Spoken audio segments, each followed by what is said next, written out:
2, 3. Welcome to Transform. This is episode 2. Come on, somebody. And tonight we're going to have Brother Daniel again because I think the first episode that hit over 100 views in, 3 days? About 3 days, close to a week. And people was asking, hey, I want more. I want some more. Can I get some more? I was like, man, I'm not selling drugs no more. Come on, somebody. I'm saved, sanctified, and delivered. Man. Amen. But hey, so tonight we're gonna do the part 2. This might get a little more intense. This might get a little more touchy. This might touch a couple people's heart. But we're gonna bring this to the people. As y'all see, we got light. Come on now, and we got a sign in the back. You see that right there, y'all? Come on, somebody. Live on air. Come on. We taking to the next level. But Daniel, I thank you for coming on. I thank you for meeting me at the studio. Come on, somebody. We at the studio. We doing big things, huh? But I think the last one we left off talking about, I think, juvenile hall, right? And I think you was in jail for murder at that time. Right, and you was dealing with some things in jail, and I think you was going through. Clarify me if I'm wrong, but you was going through some type of programs, correct? Yep. Okay, so go for it, man. Whatever you feel. Come on. So we go through this rites of passage, right? I graduate, and I just remember that juvie went by as a breeze. You know, like it was. I got to meet so much people there. Mm-hmm. You know, from the town, and that's how I started knowing about a town like that. Oh wow. Yeah. So a lot of these people, honestly, a lot of them like now, like a lot of them are dead, or or like they're incarcerated for life. Mm-hmm. You know, just the things that the enemy wants to have us involved with. Yes. More than anything, I'm just thankful to God that I'm one of the couple of lucky people that get to rewrite their history. Come on. Because the devil had us set up for bad things. And tonight you did the reason why we doing at the studio. Come on, somebody. Tonight you spoke. You gave a devotion. Come on now. Through Victory Outreach, Heart of the Bay, Root. Come on now. I always got to give a shout out, man. That's just normal to me. Come on now. I gotta give honor where honor's due. So you spoke tonight. Come on, somebody, and you speaking about how and what you just said. I like how you said it. How the devil, because my favorite scripture. And I'm about to get a little spiritual. If you don't like spiritual, just move on. But come back, though. Just make sure you come back. But 2 Timothy 2:26, that they will come to their senses and escape from the trap, that the devil had them captive to do his will. 100%. You see, we escaped. At that time, you was trying, you wasn't being... how can I put this? You wasn't being manipulated. You know what I mean? You wasn't being institutionalized. That's what we call it. You start. So let me get to this part. I think this is where I need to go at this time. So from juvenile hall, and you got out because of the president, right? No. How did that go? It was Governor Brown. Governor Brown passed a law. Which was the AB 109. Okay. Which basically mean that if you weren't the person that committed that actual crime, like you're the one that shot the gun or something like that, they weren't able to actually hit you with the crime. Okay. Which was murder and that carry life. Okay. So it came down to a lesser charge. Come on. So wow. I just remember being in juvie. My time there passed by fast, Like a snap of fingers, it was only 1 year. I got to meet a lot of staff. That's when I remember I barely started seeking God in there. I would go to the one-on-one classes. Or, meet all these different type of people that will go and give their time. Mm-hmm. But at that time, I didn't really understand God like that. Mm-hmm. You know, because I still had a kiss mentality. Okay. You know, I still couldn't process things the way they had to be. You know, like Apostle Paul, he says, you should think like a kid. Come on. Things like a kid. Come on. So you know, so then that's where I was. Okay. You know, still in a kid mentality, still thinking gangbanging is cool. Okay. It's still not realizing how inside of the trap I was. Yeah. That the enemy had set up for me. Yeah. But as you know, as I turn 18, I move on, graduate, you know, to the bigger house. Okay. Realize it sucks. They don't care about you.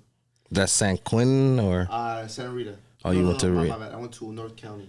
Oh, went to county. Yeah, I went to North County. Sheesh. Yeah, that's what we both got to breathe hard on that part because, whew, my God. Yeah. Go ahead. So you know. So you went from juvenile hall to North County. To North County. So. Okay, so they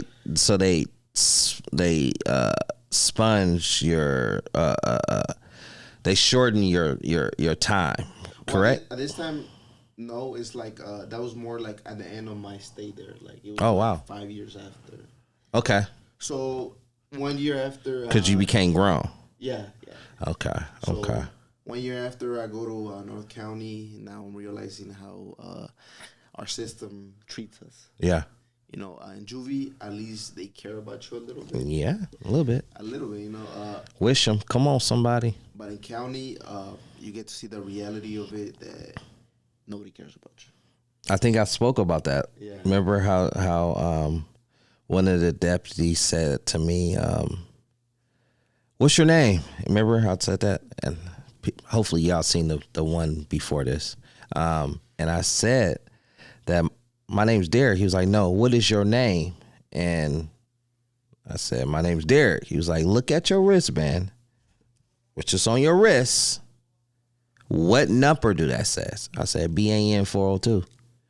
He was like, "That's your name, boy." You know what I mean? Like it, and even for me with juvenile hall, going through Camp Ready. Come on, somebody. Camp Sweeney. Camp Sweeney. Oh my God. Going through B unit, you know what I mean? Before I went to, I know for myself, before I went to camp, I was in B unit. B unit was like, you know, I think that type of thing never hardly changed till now. B unit was like the unit that everybody going to camp, or you going to Camp Ready, Camp Sweeney, or YA. All three of them, Yeah. it's out of one of the three, you're in B unit. You know what I mean? That's all separate. You know what I mean? Yeah. So just like what you was talking about North County. Okay. So you the reality set. That's what you said? Yeah, to the extent it did, because now I got to see. Honestly, I got to see a lot of crazy things. You know. Okay. That's just the way the program is run. Like, you know, I think one of the biggest things that hit me when I hit county was realizing that even though I was part of a gang, Okay. it was still every man for himself. Really? Yeah. To the point where if you don't have any food, nobody's gonna feed you. It's getting hot in here. Hold on. let me take that off real quick. Go ahead. I'm listening.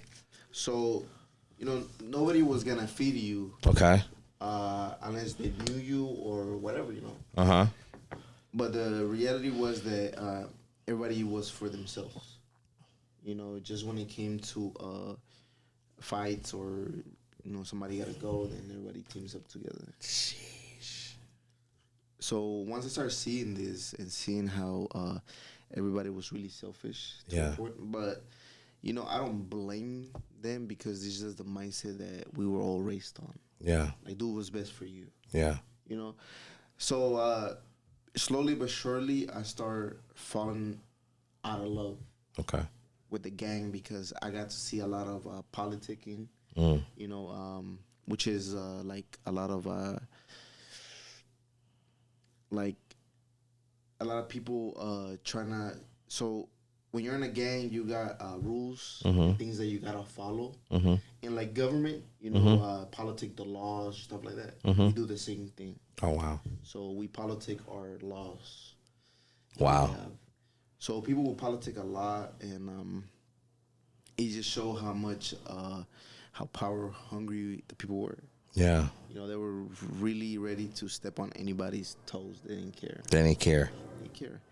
So, you know, just being there, honestly, more than anything, you know, being in jail is run off with respect.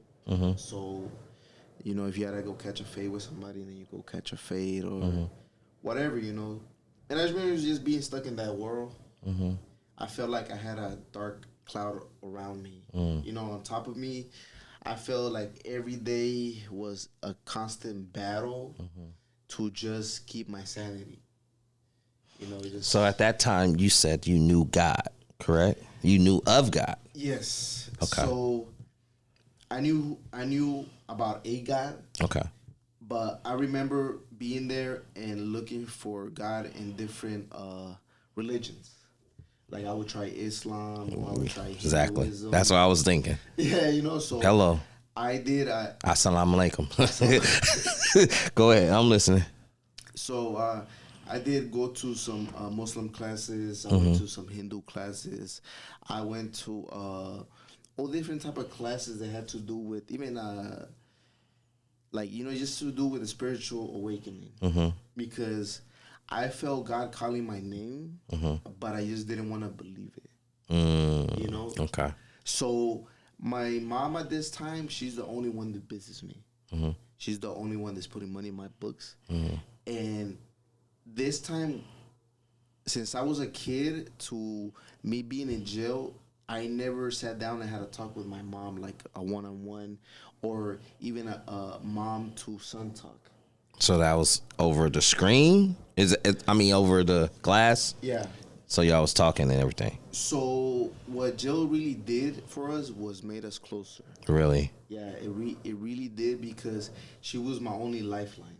Wow. That's heavy. Yeah, it went from, you know, I don't know you, I don't care what you say, to now you're the only one that's taking care of me. So I have to, You know, so change your heart. I gotta give respect where it's due. Yeah, change your heart. Yeah, so you know, it was really, it really brought our relationship closer, but not to where we're like fully there, you know, Like hug and all that. Yeah, I get it.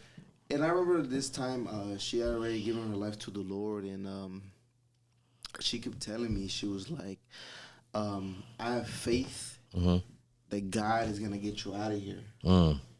And during that time, I still hadn't seen. The time they had given was, you know, a lot of time. So I didn't have no hope whatsoever. Like I was just fully accepted to doing my time. Sheesh. You know, I was fully accepted to. So you accept to just be stuck, in some of your words. 100%. I had to make that choice when I was in there, because if I didn't, I don't feel like I was gonna be able to hold to my sanity. So did you? This is my question when that happened. If you can recall, did you have a meltdown? I know I did. When I was in jail, when I hit my 18th birthday, I marked my arm with eraser, and I marked my nickname Dino, and I marked it on my arm because I had a breakdown. You know what I mean? Like, because my mom gave me up, as you know, from my mom giving me up, and then from me coming to the realness of things, I'm not getting out. And people telling me, counselors, my PO, I went through like 4 POs. You know what I mean? Like, and then I think I went to Rita, you know what I mean? And from going to Rita, I start thugging. You feel what I'm saying? I didn't become a Kumi, but I understand the language. There's a language, and I understood the language. So I came to realization that I never forget I had that breakdown. You know what I mean? I had that moment of, I'm not getting out. Like, this is my life. 100%. You know what I mean? Like, hold on. I never would see the light of day or able to walk the streets. I will be confined to this because I think, we talked about it. Juvenile hall was big and then it got smaller. The cell got smaller. Then it got smaller again. Yeah. Like it went from juvenile hall to huge to North County, huge, but a little bit, not that much. But it went smaller. Then I remember going to Rita. At the time when I went into Rita, it was like 4 bunks. Okay. Remember they went through all the. Yeah. I still haven't got my money, but it's okay. But it was like 4 bunks. Yeah. You feel what I'm saying? And it was Lock in the Sock. Come on, if you don't know about Lock in the Sock, good. But it was Lock in the Sock. It was all these things. But I recall one of my bunkies was like, Dino Blood, you know, you gonna be in here with me, right? Me and you would rock. We gonna rock. We're gonna rock. What you mean? He said, bro, you stuck like me. So when you ever, I don't know if about you, when you ever hear somebody else say, you're stuck like me. And then I recall me just looking at the next bunk and I broke. But I didn't want to cry heck aloud. Yeah. You know what I mean? You get what I'm saying? I had my broken moment. So did you have your, like, when you came to reality of, I might not get out. Yeah. Did you have that breaking moment? Like, because some people don't like to talk about it. Yeah. I know I don't care. Yeah, I break. You know what I'm talking about? I was like, ugh. You know what I mean? I wasn't super loud, but I was loud enough. I still remember the day, I was already there for like 2 years, I want to say. Mm-hmm. Well, locked up for 2 years. Mm-hmm. And I remember realizing, like you said, like, oh man, like, this is my life. Mm-hmm. Because when we go in there, and there's one thing that I seen, and I'm willing to argue with anybody about this, mm-hmm. is that we go in there showing this heart persona. Hello. Speak it. So we go in there. That's in church too. Just saying. Church people do the same thing. Yeah, but go ahead. 100%. I just remember being there with all these different type of personas. But when I got to be bunkies with a lot of different people, mm-hmm. you see that persona break off. Because there's moments where the real them comes out. Yeah. And at the end of the day, we try so hard to save this persona. Yeah. So we try to show no emotion to anybody. Yeah. So that was just the world that I was in. It was a world where we couldn't feel anything. We had to be numb. Mm. And I remember being there. I had a lot of respect. Mm-hmm. So I would just keep to myself. Mm-hmm. But I remember this one day I was in my cell by myself because I didn't have no bunkie then. Mm-hmm. And I just remember just like feeling mm-hmm. the weight of mm-hmm. all my situation, mm-hmm. Mm-hmm. Like I remember that time it was life was what they had on the table for me. Mm-hmm. So, as a young kid, even then I was like 19, mm-hmm. I felt that weight of that life sentence, knowing that I was never going to have kids, mm-hmm. knowing that I wasn't ever going to get out and that this locked door was going to be my life forever. My God. So, so it was very heavy at that moment. Mm-hmm. And I remember breaking down. Mm. I remember breaking down in my bunk, and I remember calling out to God. For the first time ever in my life, yeah, I called out to God, and I was like, God, if you're real, get me out of here. Yeah. Because I don't want this. And it's meaningful. Yeah, I was at my lowest. Yeah. I was at my lowest. Yeah. I didn't have nothing to my name. the career I had as a gang member was all I had, Yeah. and I didn't even want it no more. So I told God, I was like, God, get me out of here, and I promised to give my life to you. You know, and at the moment I was 100% serious about it. Yeah. And then time went on, right? I started picking up my Bible. I started seeing God, just throw me signs here and there. But I didn't know how to react to it, Yeah. because, I mean, I was here like the church stuff. Yeah. But I would never pay attention to it. So I remember my mom would always tell me, she would be like, where there is no way, God makes a way. And I remember just sitting there looking at my mom like, Mom, you're just being stubborn. Like, you gotta accept it. I accepted it already. That I'm gonna be here for the rest of my life. So you need to accept it. But she was stubborn to where, no, God hasn't disappointed me Yeah. And my God never loses a battle. Yeah. So I don't think he's gonna lose this one. Sheesh. That was the faith that my mother came with. Sheesh. And I just remember looking at her like, You crazy woman. Yeah, like you gotta accept it. Yeah. Sooner or later, And I just remember that moment stuck with me. Yeah. Because her faithfulness was so unwavering. So I was just like whatever. And I just remember like a couple years later, like before I got out, I was gonna sign for 16 years. That was the least time they were offering me. So. And you was how old that time? I was 22. 22. I was 22. I was already waiting to get out when I was like 30 something. Yeah. So that was already my mindset. Get out when I'm 38, start a family then. Yeah. So I remember that's when Governor Brown passed that law, the AB 109. And I remember like just asking my lawyer, like, hey, you think this could help me?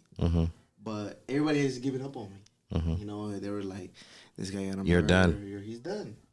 So he looks me in the eyes and he's just like, nah, like that doesn't apply. That's not for you.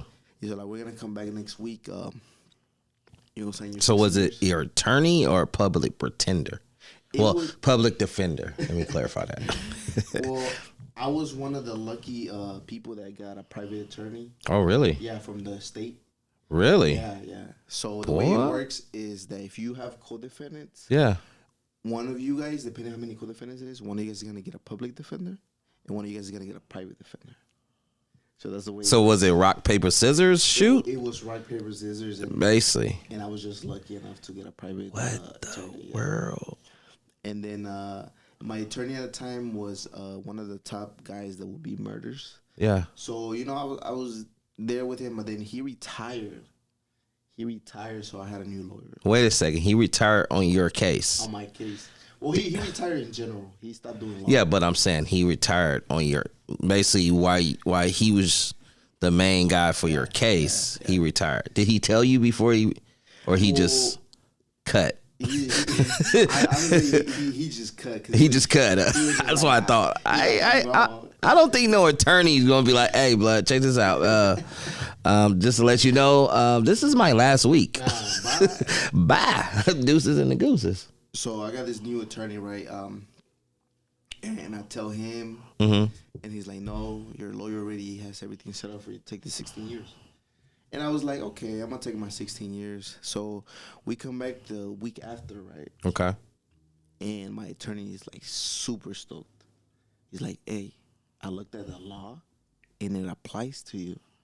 And I was like, what? I couldn't believe it. I was just like, man, it was just one shot. It was a Hail Mary. Basically. For real. It was a Hail Mary. And Bro. I just remember the two options he gave me. Yeah.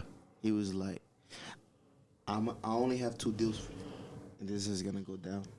It's like, it's either we gonna give you time served and you get released, or we drop the case and you get released. all I heard in my release. mind, that's all I heard in my mind.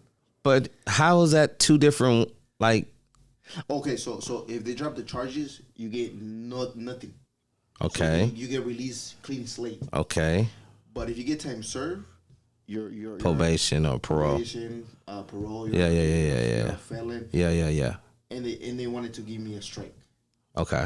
So I told my lawyer, I was like, look, I don't care whichever one you get, as long as I could get out of here.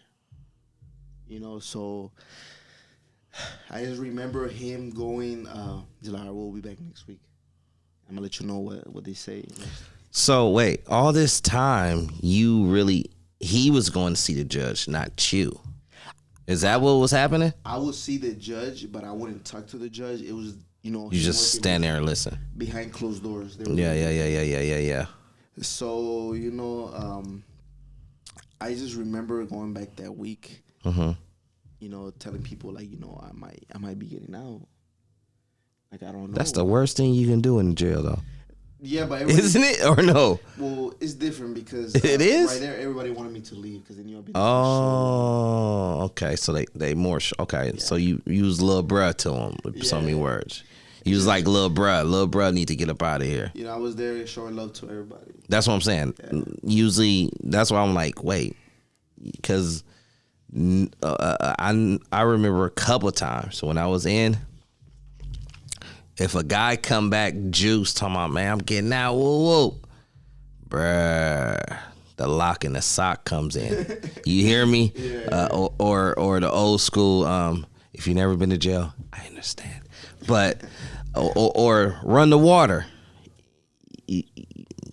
When the water goes out, that means they coming. You know what I mean? Yeah. But majority time when a person said, I'm getting out, they be like, fool, no, you're not. Because if I'm not getting out, you're not getting out. Yeah, I mean. That's how they was running over there with me. Yeah. That's the mind. That's the mentality. You know what I mean? Of the mentality of, bruh, if I gotta see 10 more years, you gonna see 10 more years. Yeah. You know what I mean? So that's why I was like, what? They cool with you like that?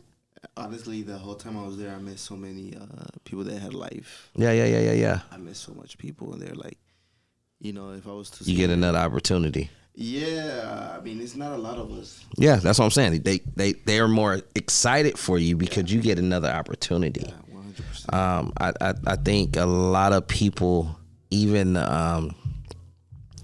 in life, you know what I mean, male-wise, just like I just talked to one. I didn't talk to him, but I was in a conversation with somebody, and they was saying to me of what made you do Transform. You know what I mean? Like, what made you go to Victory Outreach? Yeah. Like, what made you pursue this type of career? This type of... Cause this is a career, you know what I'm saying? This is crazy, bro. Cause I remember this guy. I mean, we remember each other. I know I can go way back, but it just felt like forever. You know what I mean? From the steps, and then from you talking about your mom, and by me meeting your mom at your wedding. Yeah. You know what I mean? And from you talking about how. You came back and you was like, I'm getting out, and people was with you. Don't you? I know for a fact, for me, I believe that that's from your mom. You know what I mean? Like, when you're negative, yes, it hurted her, but she didn't react to your negativity. She didn't. You know what I mean? Like, when she left you from that visit, when she was speaking life into you. 100%. You know what I mean? When she was speaking life, kept speaking life. And I'm going to say this to some of the parents that's out there right now. You know what I mean? Keep speaking life to your child, to your son or your daughter. You know what I mean? No matter what situation they're in, no matter where they're stuck, they might be stuck. But here's the thing. They might look like they're stuck, but they're not stuck. Because of your prayers, because of your faithfulness, because of your faithfulness to him, to that guy. And I like my hat, bro. You know what I'm talking about? The hat normal isn't coming back. Jesus is. Boy, that's the real. You know what I'm talking about? Yeah. But just like your mom, you know what I mean, and her being strong for two of her knucklehead sons. Man, yeah. Hello. I gotta give it to her. I mean, honor was honor due, bro. It's not a Mother's Day thing, you know what I mean? It was Juneteenth, you know what I mean? It was some things going on, but just got to give honor where honor's due, because from your mom, you get what I'm saying? Like, you're walking out, and you're not just walking out, you're not going back. Yeah. That's the key.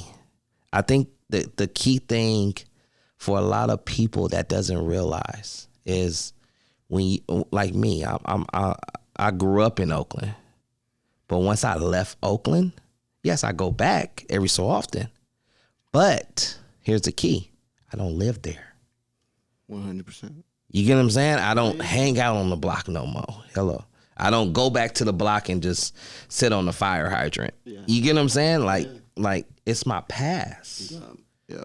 Just like what you did with being locked up. Yeah. Like, I want to get into that. You know what I mean? Because some people, and I always meet people because I'm always mentoring. You know what I mean? Yeah. You know, I'm always mentoring. I'm always coaching and everything else. But in the process of people not understanding is when you get out, don't go back. Man, even to me, that was it was hard. It was a hard turn, huh? It was just hard to stay out. To stay out, huh? It was. I can imagine. I just took you somewhere.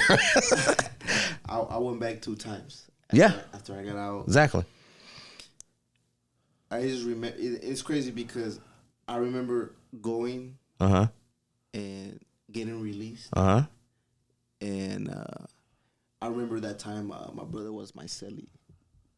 Now that I want to get into, bro. That right there, I can't imagine my brother being my cellie, bro. Yeah. That's kind of like how did they break up visit time? Like that. That's what come to my mind. Like, do y'all both come out? You know what I'm talking about? Like. Nah, we all got, we got our PFNs. Yeah, okay. So they got to go by PFN. Yeah.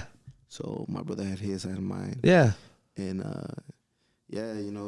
but y'all in the same bunk. Yeah. What kind of, I can't imagine the conversations. Or was there conversations or it was just silence? We would talk about a lot of different things, like just about life in general, just random stuff, huh? And stuff that he was doing out there, yeah, little stuff like that. Nothing really that serious, because me and him, like, we're really into the gang. So y'all was in the same gang? Yeah, we were in the same gang, in the same set. Okay. And everything, like, he just followed everything I did. So was you modeling or he just followed? So let me ask you that. When I got locked up, some of my homies took it upon themselves to start teaching him. Just because I guess they had love for me. To look out for him. Yeah, to look out for him, and that's what led him to that path. So he was following me in a way, but then he started on his own path. Okay. Because I was stuck on timeout. So what is he gonna follow? Yeah. So yeah, he had to find different role models, and yeah, there's a lot of different role models in the streets. So was you informed? Because I mean, we got to know this, yeah, and I do know this, and I don't think the people know this. There's more communication from the streets. It's in jail. Oh, 100%. Like, the jail knows before a lot of stuff pop off. You know what I'm talking about? Like, yeah, I know. Like, how did you know that? Like, bro. I mean, that's all you have there is time and a phone call. Yeah. So if you got money, you can make those phone calls. Yeah. And you're going to find out what's going on in the streets. But, the whole way I was there, I would talk to certain people, and they'd be like, "Hey, they trying to put your brother on." Yeah. And I'll be like, "Nah." So was he your cellie when you was getting released? Yes, So wait, going back to the Bible part though. yeah. He watched you read the Bible. So How did that go? So I will read the Bible, but it wouldn't be like I'm preaching to him. Okay. You know, I'm just reading the Bible just to read it. Okay. So when we're bunkies, he's just on his bunk and I'm on my bunk. Mm-hmm. You know, we just more than anything, because I wasn't really taking God serious at all. Mm-hmm.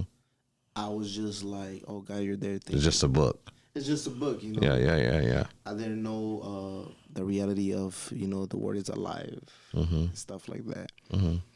So I remember telling my brother, like, hey, I'm out. Mm. I'm finally getting out. And he was happy for me. Everybody was happy for me.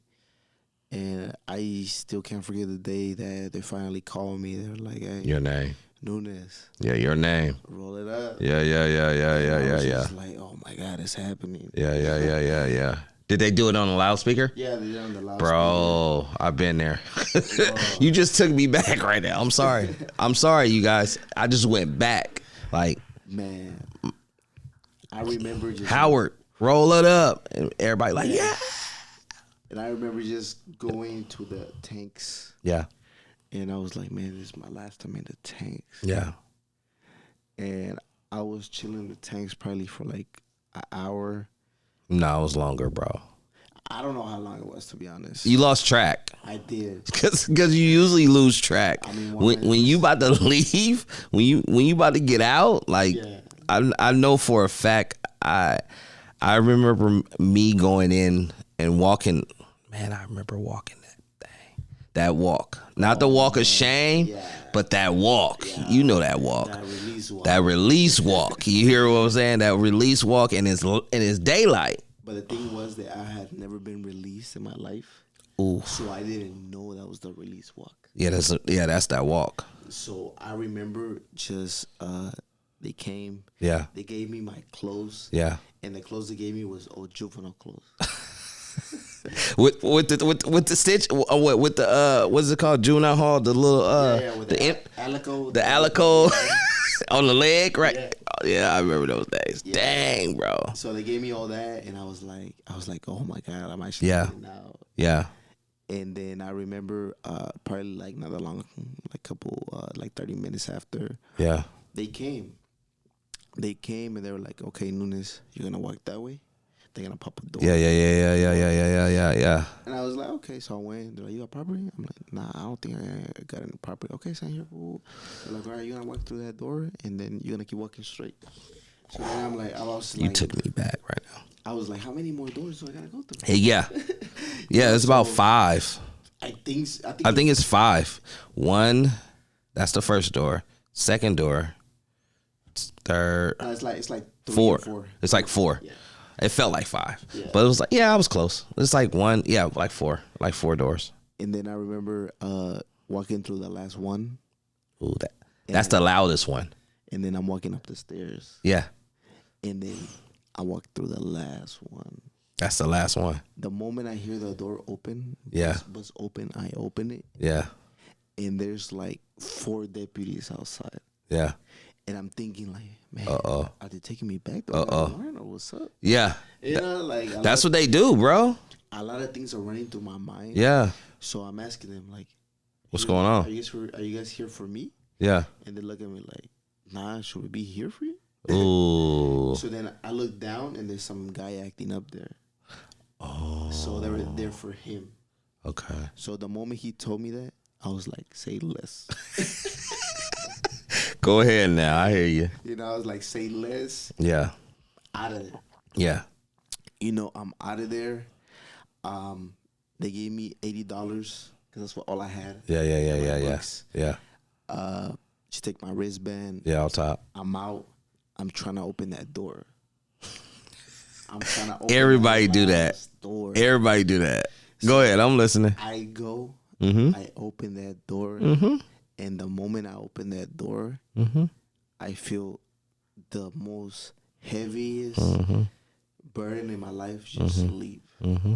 It was one of the most amazing experience I ever had in my life. Mm-hmm.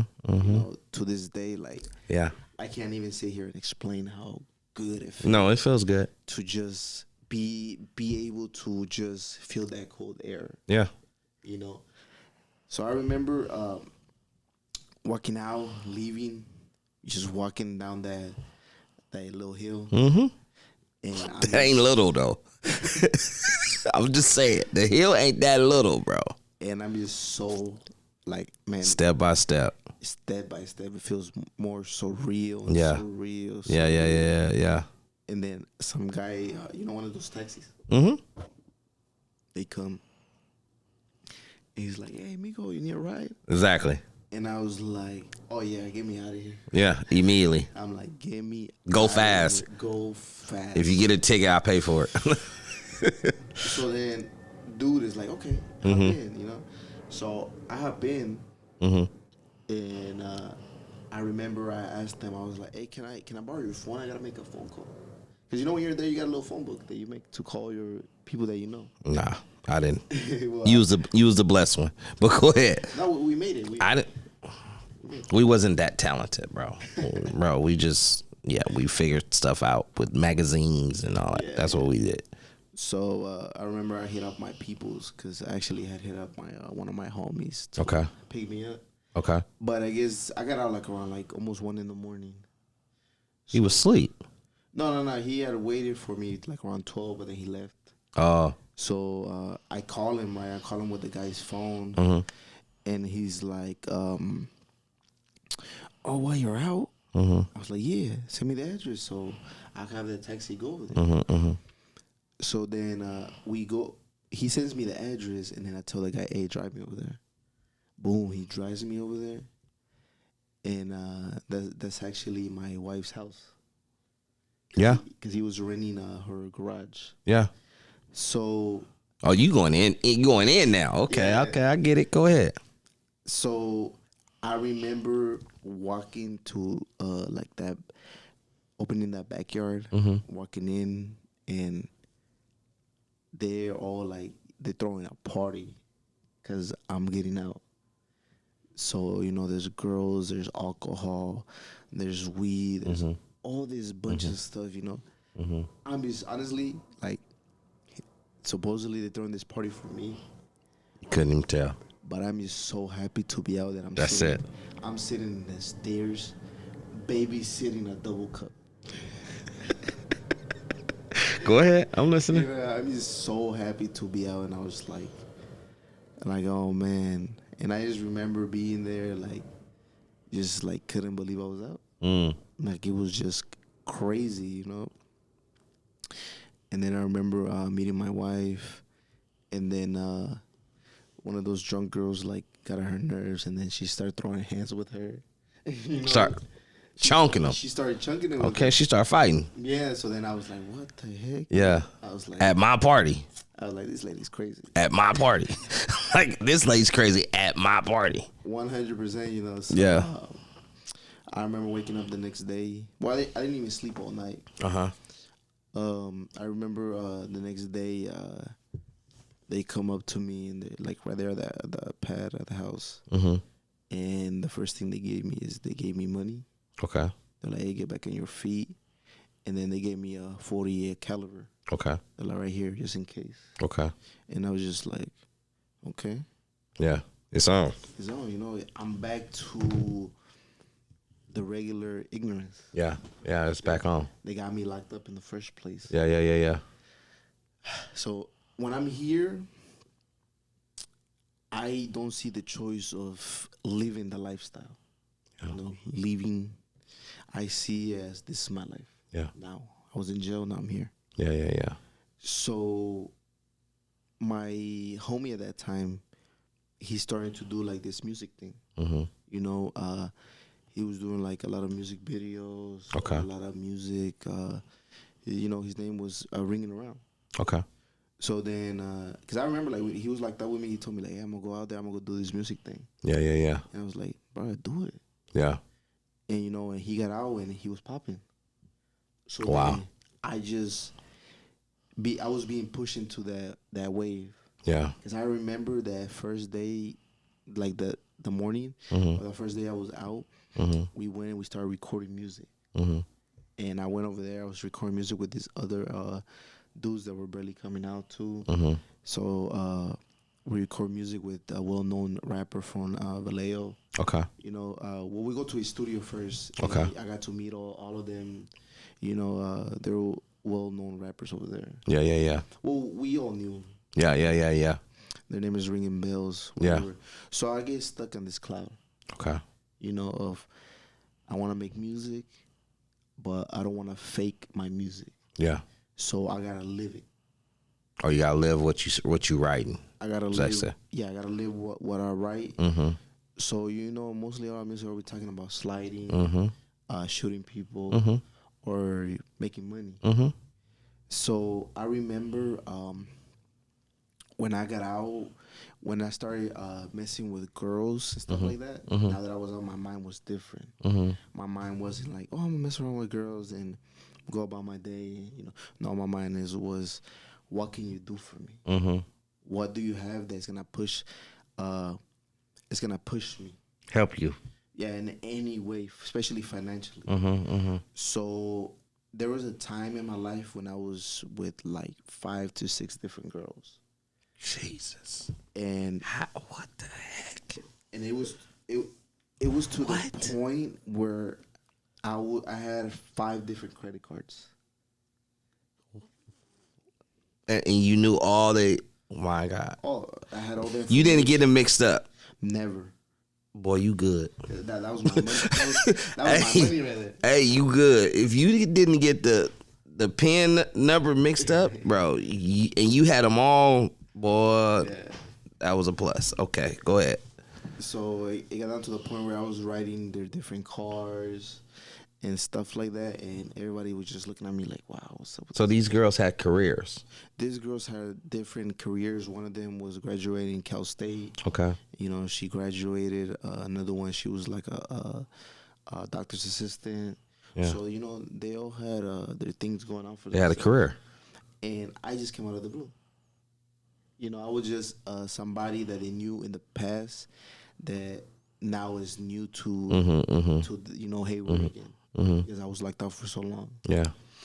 So I remember I got with this one female, and she got me an apartment. She got me you know, she got me situated. What though? She got me situated. It. Hold on. So you just met this girl not too long ago, Well, I hadn't just met her. Like I knew her from or you knew high her school. from the past, From high school, yeah. but you met her again, reunited. So many words. Yeah. So what had happened was that we had a relationship in jail, Oh, okay. Okay. but then you know I was gonna be there forever. Okay. So we went our separate ways. Yeah. You know, or that was the thought at that time. Okay. So then I got out. She was actually engaged. Oh wow. So I broke that off because she wanted to mess with me. And at that moment, I'm just thinking Oh, about Jesus. fast living, you know? Yeah. I'm just thinking about fast living. So she's doing everything she can at her end. Yeah. You know, she's getting me, she's Yeah. giving me money. She's Yeah. giving me a place to sleep. The whole shebang. You know, so I'm just there. And all I could think about is more. But isn't it amazing that how God let you go all out? 100%. You know what I'm saying? Like, I'm just coming back. It's more of the simple fact that He allow you to do your will. Oh, 100%. You know what I'm saying? He'll like. I know for me, I was protected in a lot of things that happened that went down in my life by being raised in Oakland and selling drugs and carrying guns and doing all that stuff. But He allowed me to go out. You get what I'm saying? Like, I recall a time that I knew the whole Bible. You know what I mean? And I went the opposite way. You get what I'm saying? And I kind of come to the realization that He allow you to. Oh, 100%. You get what I'm saying? You know, the devil had a plan. Yeah, You know, he had a plan for me, and the moment I touched those streets, it was on. that plan started unfolding. It was on. Because now that, now I sit down and I think about it, I see his whole master plan. Yeah, Because I remember just doing that with the girls, right? yeah, And I was gangbanging tough. Yeah. Because now I'm trying to get into the music scene. yeah. You know, I was in a actual music group. Yeah. You know, and Y'all was doing shows and all that, huh? we did a show and stuff like that. Yeah, So I remember like we were popping. Like, we were trying to get it to pop yeah. so we could start making money. You know. So I remember seeing this, and I let this persona take over. Whoa. You know, I let this persona take over. Whoa. I have to be real. Yeah, I have to. If somebody try to get me, I'm gonna get on them first. yeah, I don't care about going back to jail. yeah. And it's all about me. It's I was a very selfish person. That's disaster right there. So I remember one day So was you still connected with your mom or no? for a little bit, but once I was able to run free, It was over. I He was like, "Thank you, yeah, I was, thank you for the blessings, deuces." I was running amok. Yeah, that's what I'm saying. Thank you for the blessings and see ya. I just remember one day that we were in by Juvenile Hall, Okay.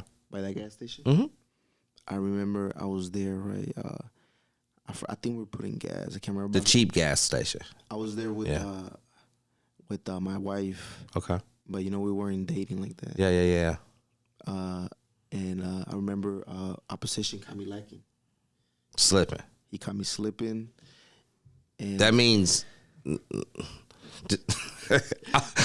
slipping means that you're not aware of your surroundings. 100%. We had to clarify that to the audience, bro. Because we can talk good, and they be like, "What? What is that?" But go ahead, I'm listening. So I just remember he caught me off guard, Okay. and he was somebody that the person that I went in for murder. The guy that That was a killed, family member. That was his friend. So, 5 years later, Uh-oh. dude sees me. Oh, no. He sees me, and Did he turn? Wait, he was in the car? Do you recall the day? so Was he in a car? So we're actually inside where you pay. Okay. So when we walk, we see each other, we make eye contact. So he looks at me, and I look at him, and he knows already what time it is. He just looks at me. He's like, He nodding his head. yeah. He's like, Oh, no. he looks at me. He gave you the nod. He's like, check it out outside. I got something for you. Yeah, check it out. And that's when I knew. I'm like, oh yeah, he got a strap. Yeah. And I was probably like 2 weeks out. So You was fresh out. I was fresh out, right? I had given the strap back to my boy Yeah. because I was like, It's starting to get good. That's why I'm changing my chair. so because the reason why I gave the gun to my boy was because one day they gave me some weed Okay. and we went to the mall, and I feel like everybody was staring at me, so I was clutching. Yeah. I was clutching, and Yeah. once we left, I Yeah. knew that it was because I was high. So you passed it. So I was like, "Hey, nah, here, take Hold it." this. Yeah. Because if I keep it on me, I might I'm- blast somebody. Or that- blast myself. So it was just like, Because I know somebody that shot themselves. yeah, Yeah, that's weird. it was just that paranoia of getting caught lacking. Yeah. That pushed me to get caught lacking. Yeah. So I remember we passed each other, we seen each other, and he just looked at me Like ready. like, "Hey, check it out." Like I'm ready. And he left. He pulled up on a car, and then he opened his seat, and then I see the strap right there. And he looked at me. He's like, I got you.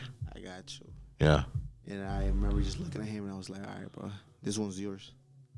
I'm like, "But next one's mine." So I remember that same day.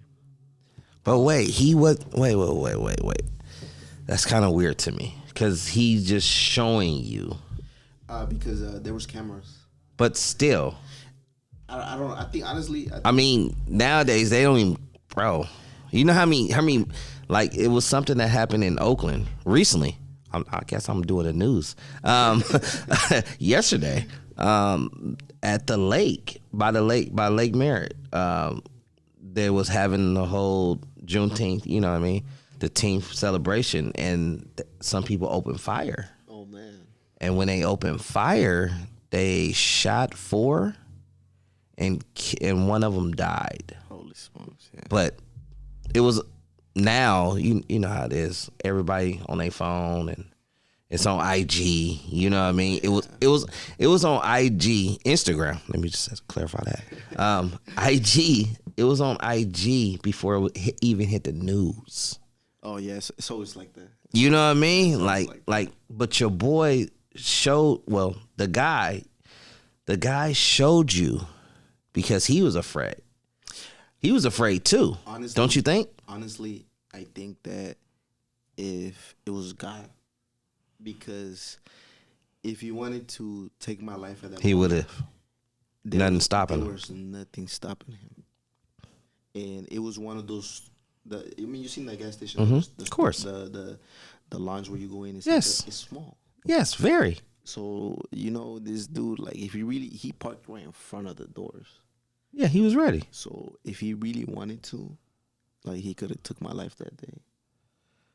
But I think I know it was God, but also, truthfully, it's your angel. You know what I mean? Like, I was doing a study on it. You know what I mean? That we have angels that's protecting us. Mm. I don't know if you ever heard. This is crazy. It might sound crazy. Get a little crazy real quick. That you hear your name, or you hear a voice, or you hear something, and you like, and ain't nobody there.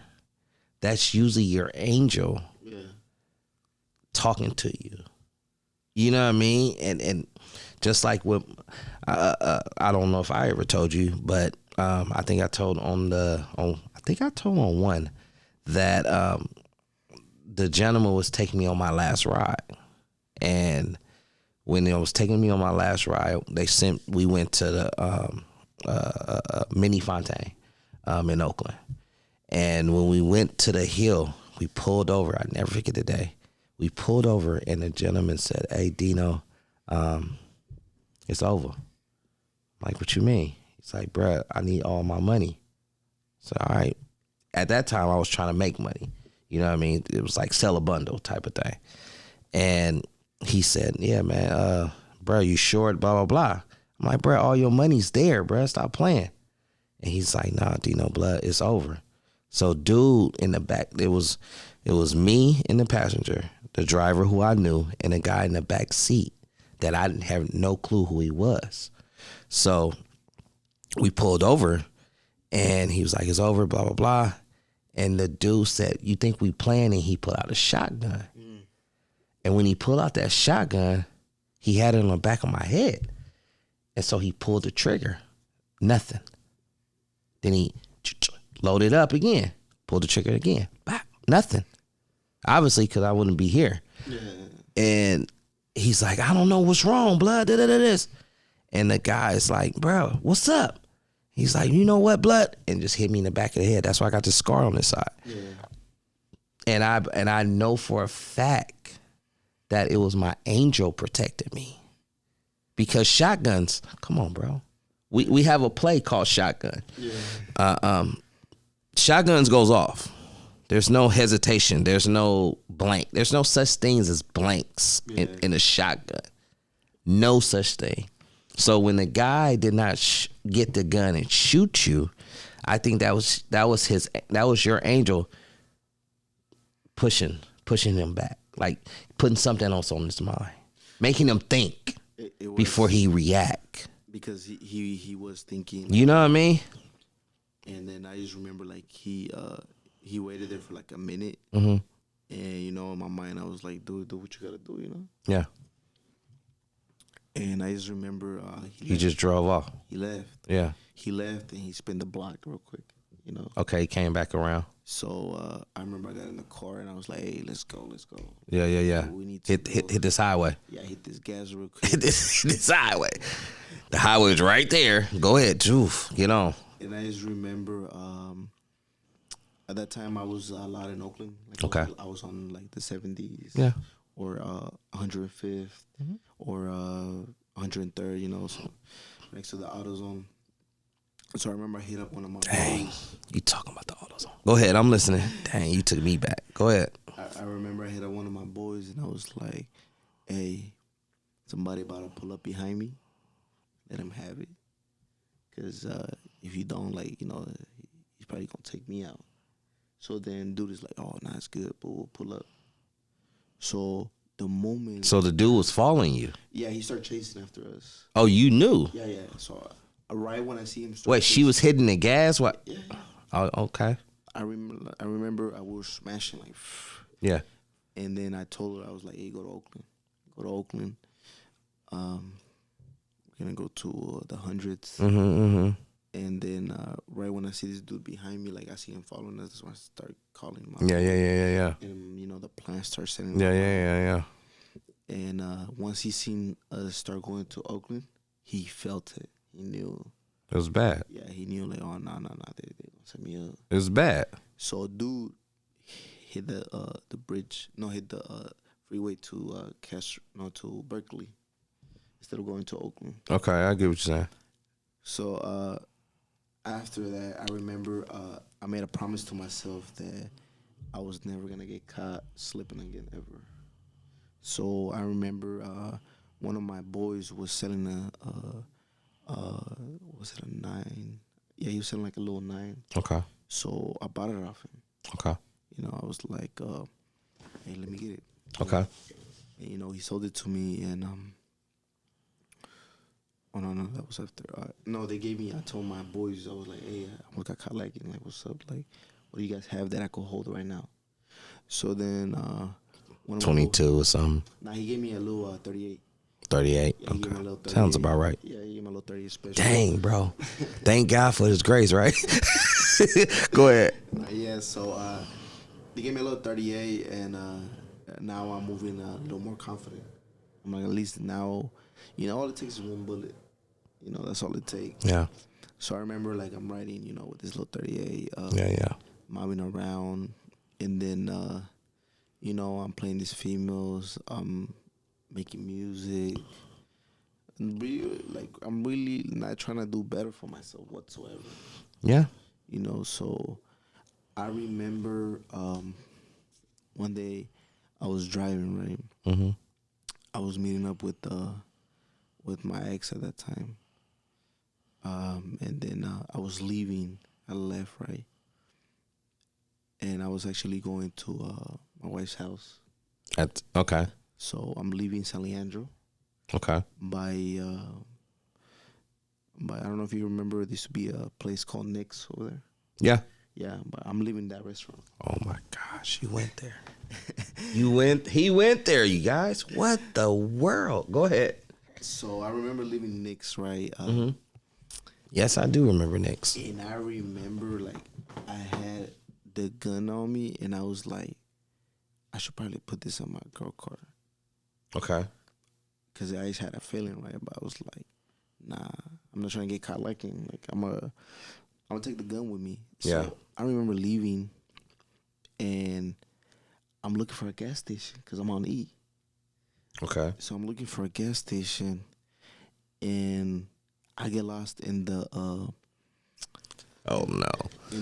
residential areas. Yeah, I know you're talking about. So I get lost in this residential area, right? And I'm like, man, Scallon's one way. The dead end? This is one reason why I hate San Leandro. Dead ends. Luckily for me, there wasn't no dead end. I hate dead ends. But I remember I pull a stop, right? Mm-hmm. I stop, and then I hit the gas, and then I see the blue and red. I'm like, oh, yo, the boys. They was all, I know for myself when I the high speed chase that I did do that I thought I can get away with. Come on, bro. You'll never get away with a high speed. But my mindset thought I can get away with it. And I never forget that when I was trying to get away, because I was young and dumb, and when I tried to get away, I ended up in San Leandro. And the bad part, I was in Hayward. Yeah. I stole a car. It's crazy, right? I stole a car in Hayward off a Mission. I can't tell you where, but I can just say that part.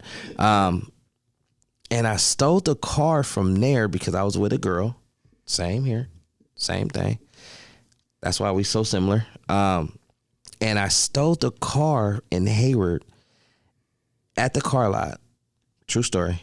And when I stole the car at the car lot, I got on the freeway of 580. Boom, I'm on, right? I'm on. My dingy self didn't turn on the lights. Oh man. So I'm in Hayward. I'm about to hit 580. They got on me. But when they got on me at that Casper's. Oh yeah, okay. Yeah. You know what I'm talking about? The Casper's in Hayward. They got on me. So I got on it. Boom. I hit 580. Boom. And I recall me getting off. And it was a scandalous dead end. Oh yeah, that's the word. Like the suburbs of San Leandro, no lie, the suburbs of San Leandro has dead ends. Like majority of their road, majority of the streets, if you're on that side, not the hood, not the ghetto, you know, I'm talking about not the part that's closer to Oakland. Yeah. I'm talking about the preps, you know what I'm talking about? Yeah, it's like a maze. It's like a maze, bro. It's like, okay, if I hit this one corner, boom, I'm good. And then, oh man, I gotta hit this corner. I gotta bit that one. Then I gotta bit this one. That means I gotta turn. Let me say that right. I gotta turn this way. I gotta turn that way. And then I recall. That's why I said I can't stand San Leandro for their dead ends. And then what made it worse, that I hit the main water line to somebody's house. So water was spraying, and then I'm hearing dogs, right? So guess what I do? Yeah. I just pretend like I was knocked out. You know what I mean? Like I did that quick, like out of there. And I can feel, and I never forget, I could smell the dog. I can feel his spit and all that stuff. And it's the canine right there on my face. And I was like, dude, I'm done. 100%. But the bad part is we always think that we can outrun them. You feel what I'm saying? Man. Like just like what you saying, you seen them boys in blue. You feel what I'm saying? You bent that corner, you seen the boys in blue. Okay, yeah, they over here. You know what I mean? San Leandro always had those police, man. Always. I don't know why. Like, what do y'all have to do? Like, don't y'all got to do something? Don't y'all got somewhere else to patrol? I guess they don't. They like to stick to the suburbs and not the actual ghetto. Yeah, like this. Like I don't get it. But go ahead. Oh yeah, so I hit the stop. He blurts me and he blurts you. Okay. I park right. I already got in my mind I'm gonna hit high speed. Yeah, you gonna hit the gas. I'm gonna hit the gas. So I park. I wait till he gets out his car. Oh, why you do that? And tries to get on the side of my car. Why you do that? The moment that he got on the side of my car, I hit the gas. Mm-hmm. I was gone. You thought you was? I was hitting corners. Started hitting corners, right, left, right. Mm-hmm. The moment I didn't see the lights anymore, I threw the gun outside the window. So I threw this little revolver outside the window, right? Right when I threw it, it hit the ground. It popped. So the gun shot itself. No. And I remember still hearing the window it hit. No. Because all I heard was the pop, and then a window shatter. No. So my mind is on alert. Immediately. Now I'm like, they gonna think I'm shooting at them. Yeah. You know, so now I'm thinking like high speed, gun, and possession. Attempted murder on officer. Possession of firearm. Uh-huh. You know, and I was on parole, so it was, felony possession of firearm. Like, I was just like, man. So I start hitting corners. I leave. I find this one this one house. I parked there. Yeah. I get out of the car. I get on the phone with my girlfriend at that time, Mm-hmm. and I just remember telling her like, "Hey, I think I'm about to go to jail. It's bad. It's bad." Wait, you driving is doing this? No, I'm walking. I'm Oh, you ditched the car. I ditched the car, so I'm walking and I'm like, "Hey, come." What? Cause I'm calling you and I'm like, "Hey, come pick me up." It's over. Yeah, I'm trying to leave, But I know that the moment I start jumping fences, it's It's a wrap. It's trespassing, home invasion. It's a wrap. So I didn't do that. I was like, I'm just gonna keep walking, keep pushing it. And then that's when the San Leandro PD came through with a light. Yeah. He coming through with a light. And Oh, bro. You taking me back, bro. Why is this guy taking me back right now? Go ahead. And he flashed me, right? Mm-hmm. And I'm just like, I'm on the phone, right? Boo. And then he's like, "Hey, you seen that fast car coming by here, like smashing?" Mm-hmm. And I was like, "Yeah, he went that way." And he's like, "Oh, for real?" So then he started getting on the radio. He's like, What was he wearing exactly? he was wearing the police. No, I'm saying that's usually what they do. He didn't tell me because it's just a car. So he asked me what car it was. I was like, "Oh, it was some little gray car smashing." Boo. He was like, "Okay." He's like, "Can you wait for here?" He just wait, and then he got on the radio, and he's like, "Oh, eastbound." Boo. Yeah. And I'm like, "Oh man, I might get away with this," So I'm thinking like, "Oh, I might get away with this." So I'm right there chilling, right? No. And the cop is like, "Okay, yeah." He's like, "So, what way you say you went? Do you see anything weird? Or was it, he was going high speed?" I was like, yeah. He smashed hit that corner. He kept going, and then there was like, "Okay, guess what? My sergeant's coming." So then his sergeant comes. He sees me. I knew it. And then he's like, "Oh, that's our guy." So He knew it. He pulled out his gun, and he's like, "Put your hands up." Yeah. Other guy felt dumb. Because he almost let you go. He almost let me go.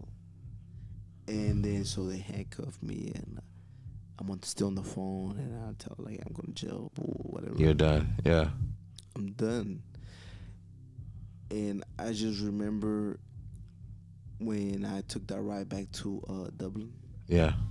It was like The longest ride ever. Was it the longest ride? It wasn't. It was just like Miserable, huh? miserable because I put myself back in a position that I told myself I would never be again. So the moment they took my clothes, the moment they made me go through that holding tank, and I just That freezing tank. I call it a freezing tank, bro. I just remember calling my wife. Your current wife, yeah. My current wife now. Yeah. Because she was your girlfriend then.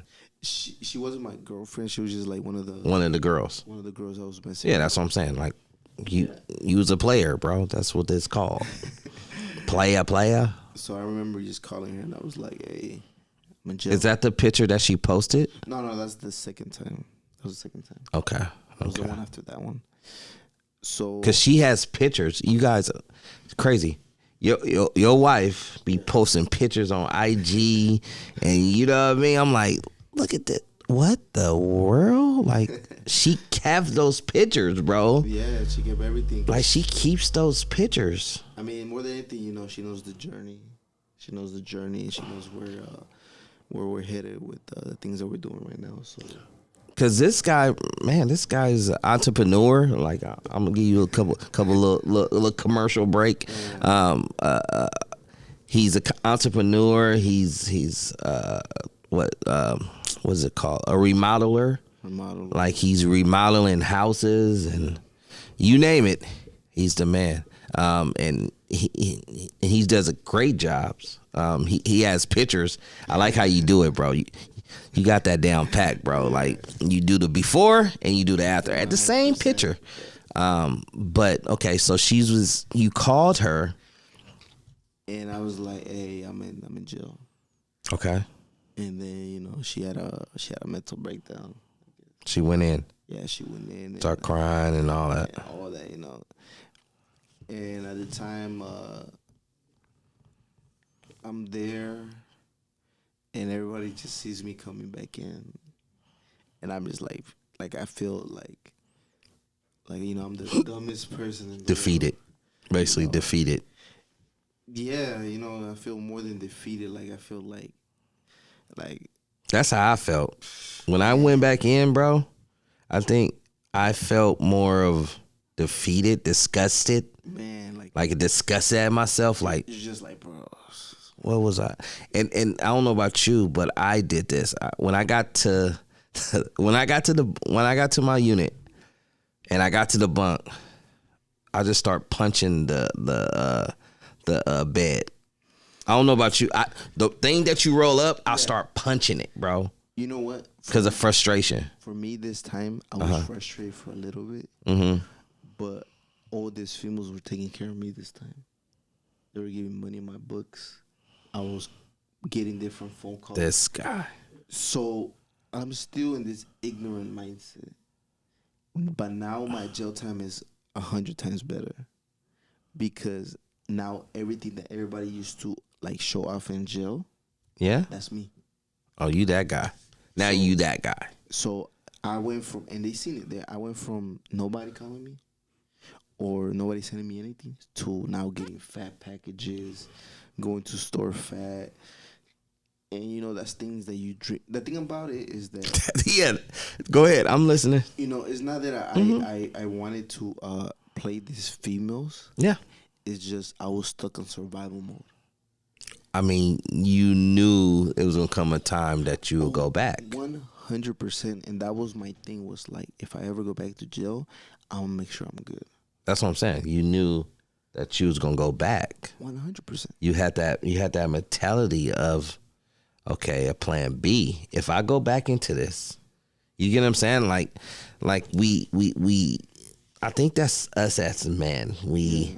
We have our mentality of, hey, we got this right here, but plan B is over here. Oh, 100%. You feel what I'm saying? And plan C is over there too. But 100%. just in case, that's a thin line. But you got that plan B because that's what you was basically, as it sounds like to me, you were setting yourself up to go back.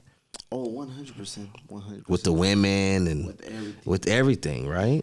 It's just I knew it's just my mind at that time was I will go back eventually. Yeah. And then even though I went back, I still was like, oh man, I did not want to be back. Yeah. But in my mindset, it was like it was inedible. Yeah.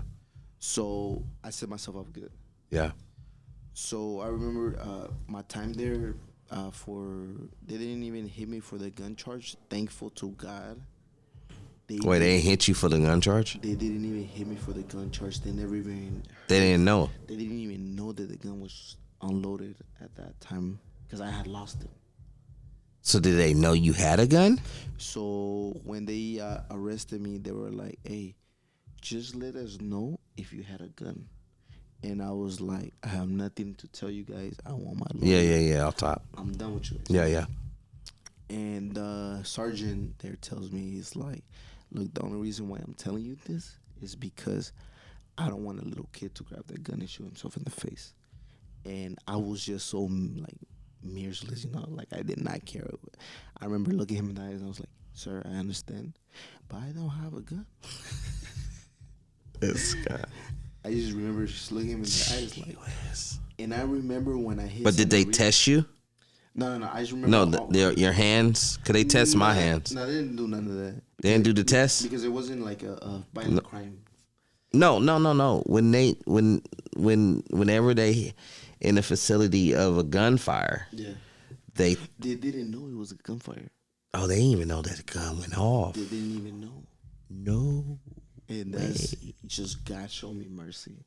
That's beyond mercy, bro. Because just telling you, when they know that the gun when a gun went off close by where you got arrested, just like me, they knew that the gun went off, and it was like, let me see your hands. No, 100%. If that would have been the case, like they would have tested. They would have tested. They would have 100% would have done that. But I remember hitting Santa Rita, and they were like, "Oh, by the way, we found the gun." And I was just like, "I don't know what you're talking about."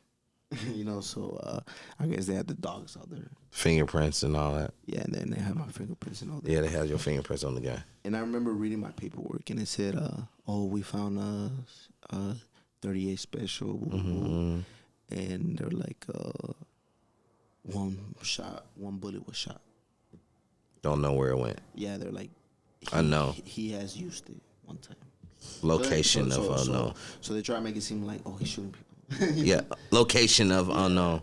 So, God was just having mercy on me at that time, because I probably would have been fighting another life. Yeah. And this time there was another sentence. This time there was nothing that was gonna save me. No. So I remember I did. They gave me a slap in the wrist. They gave me like I want to say 6 months to do half.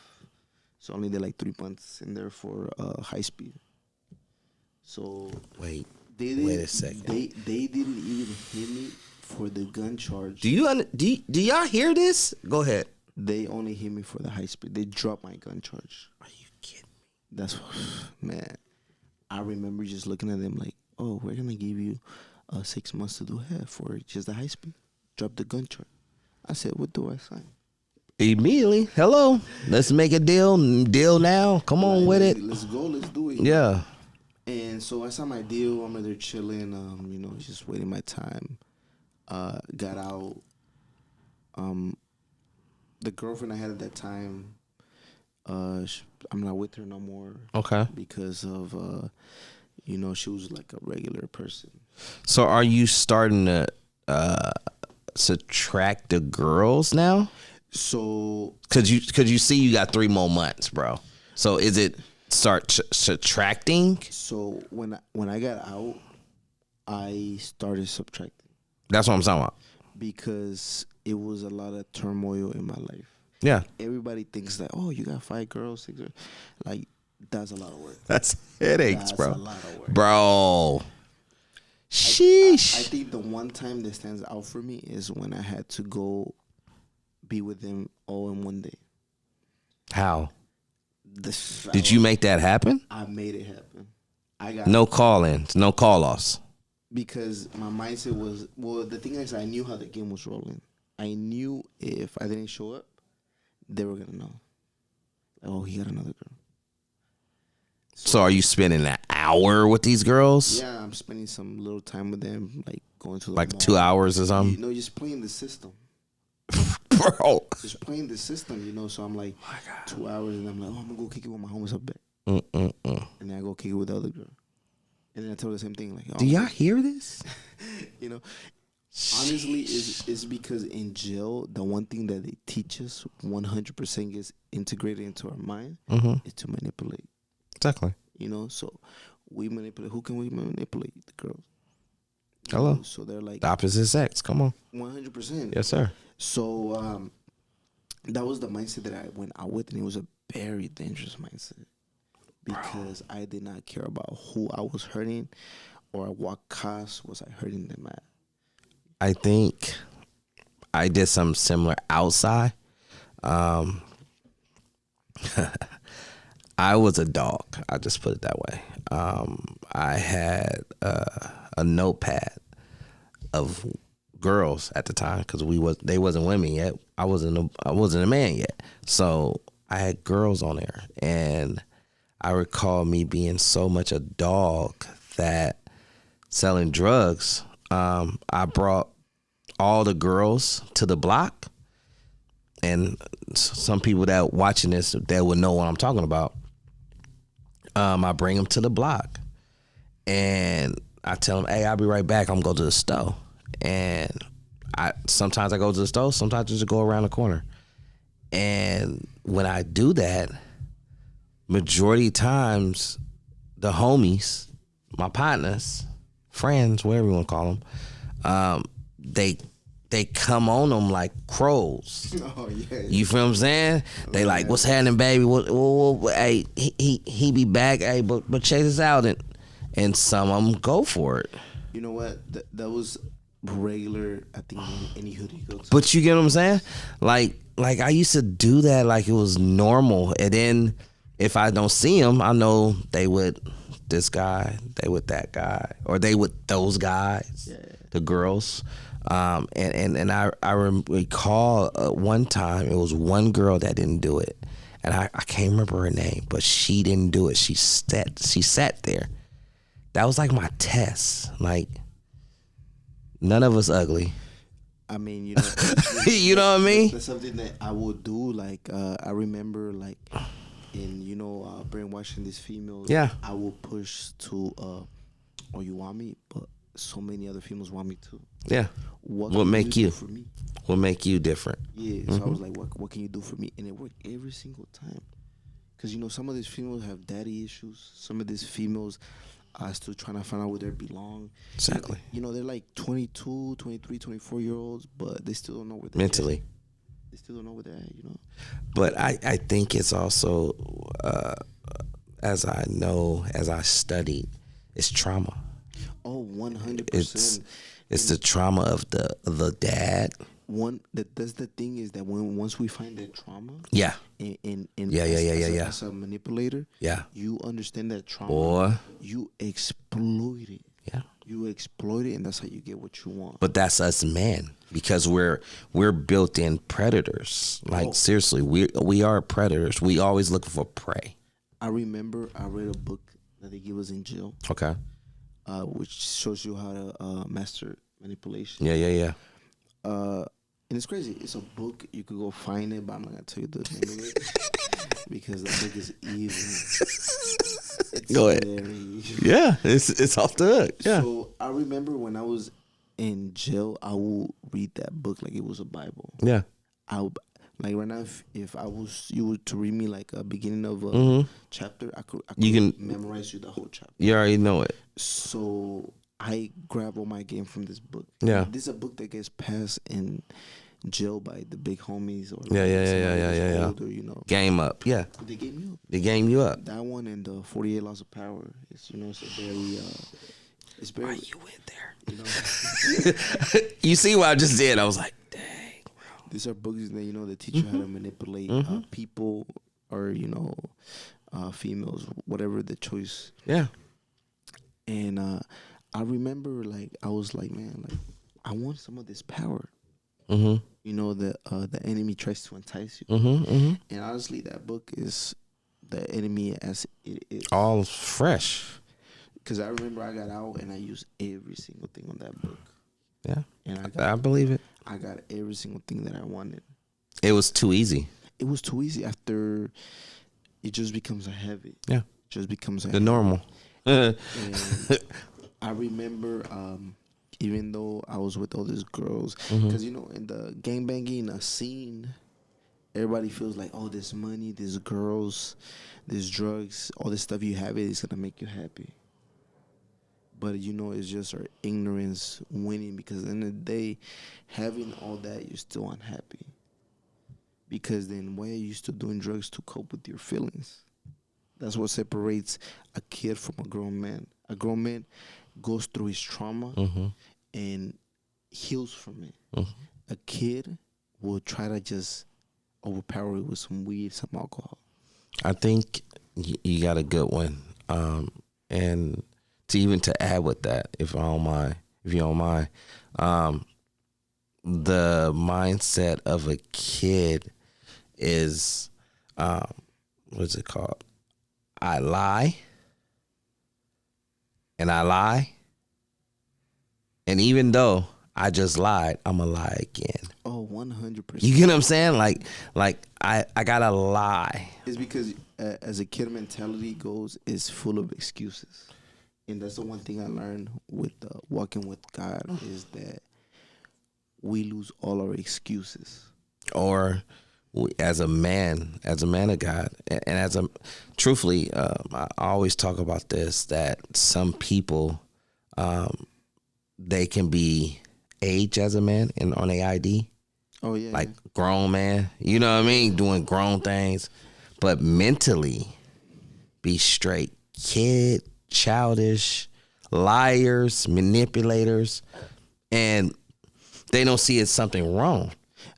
Man, of course not. Like, you know, me being locked up, I got to meet a lot of those people. You know what I mean? I got to meet a lot of them, and just trying to, you know, make them understand that there was no way to make them understand, like, bro, you're 45, still living with your mom. Speak it. But Go you know, ahead. you call yourself a player. You call yourself you're making money. Bruh.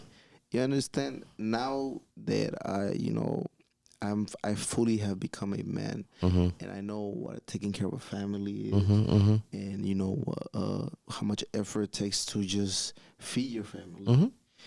Like, it shows that all these people, all they're doing is just dodging responsibility. I think dodging responsibility or also dodging a challenge. I think me and you both learn how to take on challenges. Yeah, I mean, You get what I'm saying? Because, because becoming a man is a challenge. bro, that's what I'm talking about. That's what I mean. No, That 100%. that some males, some men. The reason why I say males, because all races, all animals, every creature that God created is a male, a female, and a male. All creation. They got the same parts, No? same organs, but what separates them is the ones that man up. Man, I You think get what I'm saying? 100%, because I remember as I got closer to God, Mm-hmm. He kept calling me out as a man. Mm-hmm. He kept pushing me on a different level To man up. Yeah. to man up. Mm-hmm.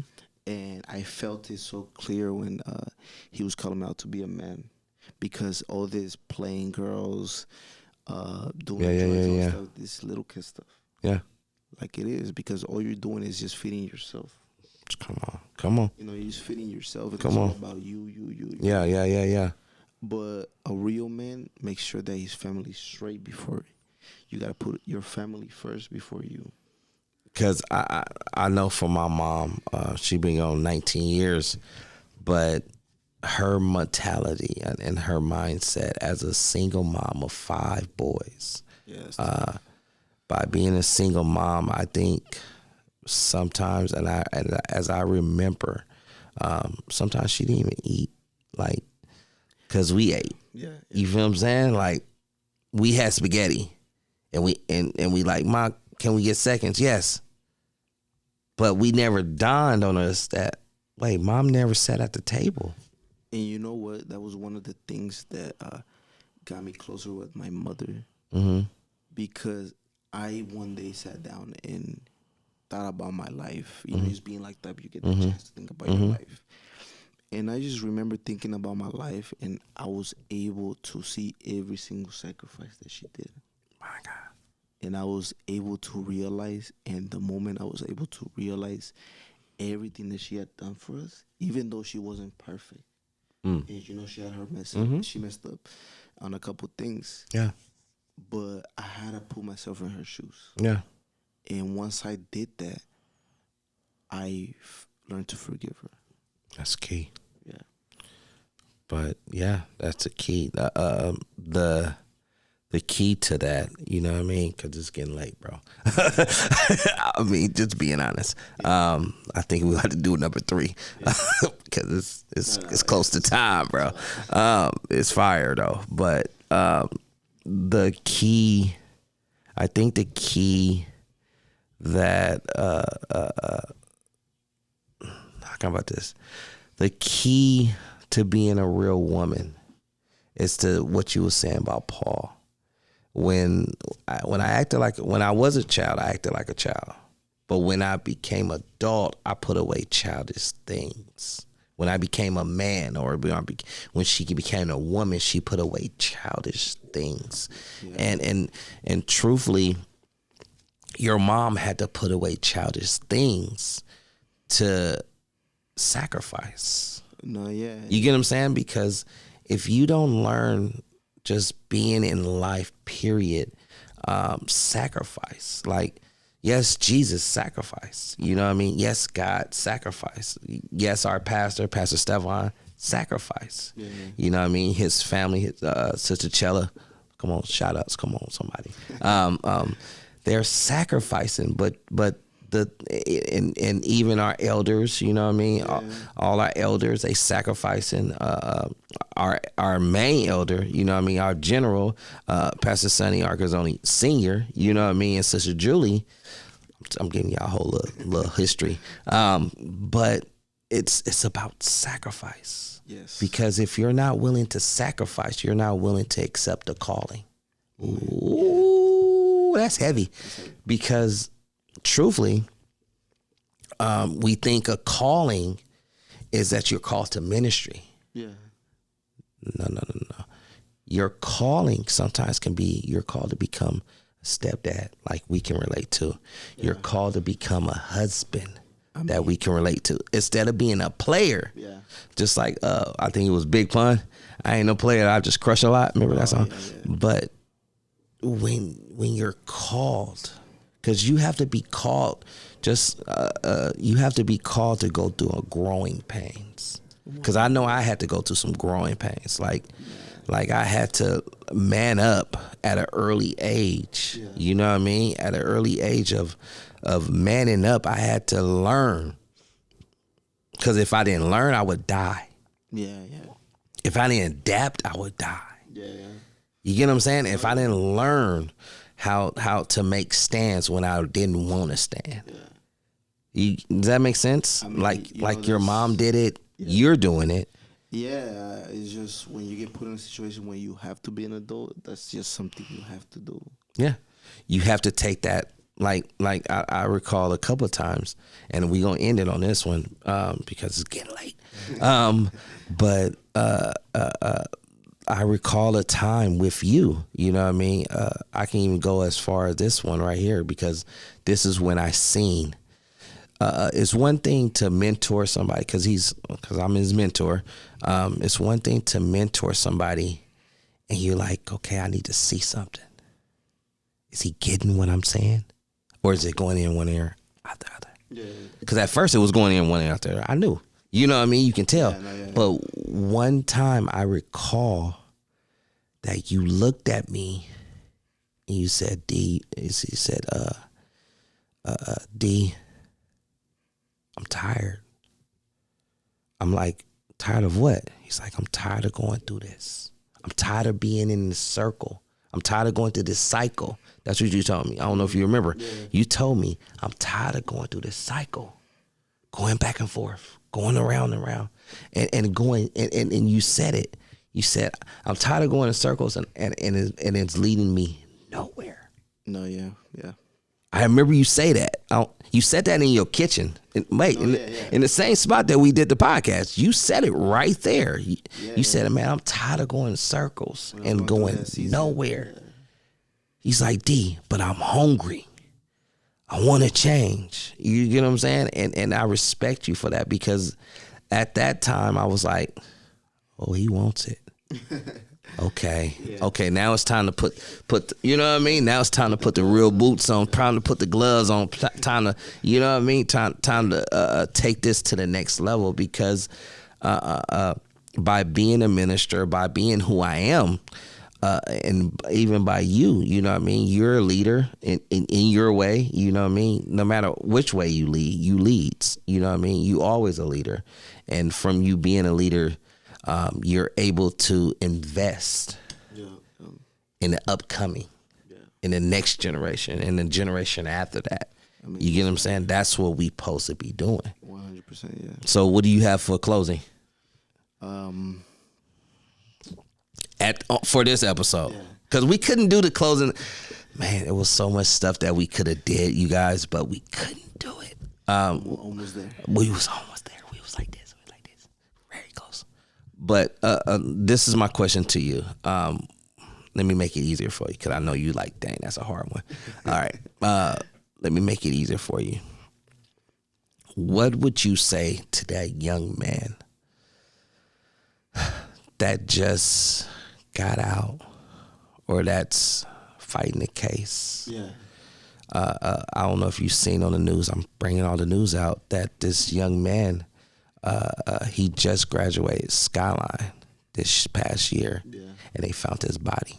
They found him dead. They found his body. They found him dead. And his auntie said on the news, he said he snuck out. Yeah. He snuck out. Yeah. When I hear that, my mind went to, y'all trying to do something, but you got done. Yeah. You get what I'm saying? Just this episode alone, because you said a lot about juvenile hall, you said a lot of things about jail, you said a lot of things about all that. But what would you tell the younger Daniel? Just say that. Is that easier? Yeah. Okay. I probably, honestly, I wouldn't tell him much. Okay. Because what he's gonna go through is something that he needs to. Yeah. You know, God is perfect. Yeah.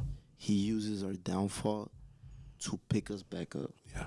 Because now that I went through all this stuff, I'm able to connect with this younger generation. Yeah. And I'm able to speak life into them because of the things that I went through. Yeah. So I think what I would tell myself be like, hold on. Okay. Don't let go. Okay. You're gonna be all right. Cool. Hold on. Don't let go. You'll be all right. That's it right there. Thank you again. I think we had number 3, bro. I didn't think you had that much of a testimony. My God, this guy got a testimony. But I thank you again for coming on. And until we meet again, stay with us, because we're going somewhere with this transformation, with this podcast. You know what I mean? This podcast growing. I thank you guys for subscribing. I thank you guys for liking and share. You know what I mean? Share this, man. Share this with everyone that you know of. The ones that need to hear this, let them hear it. But until we meet again, transform.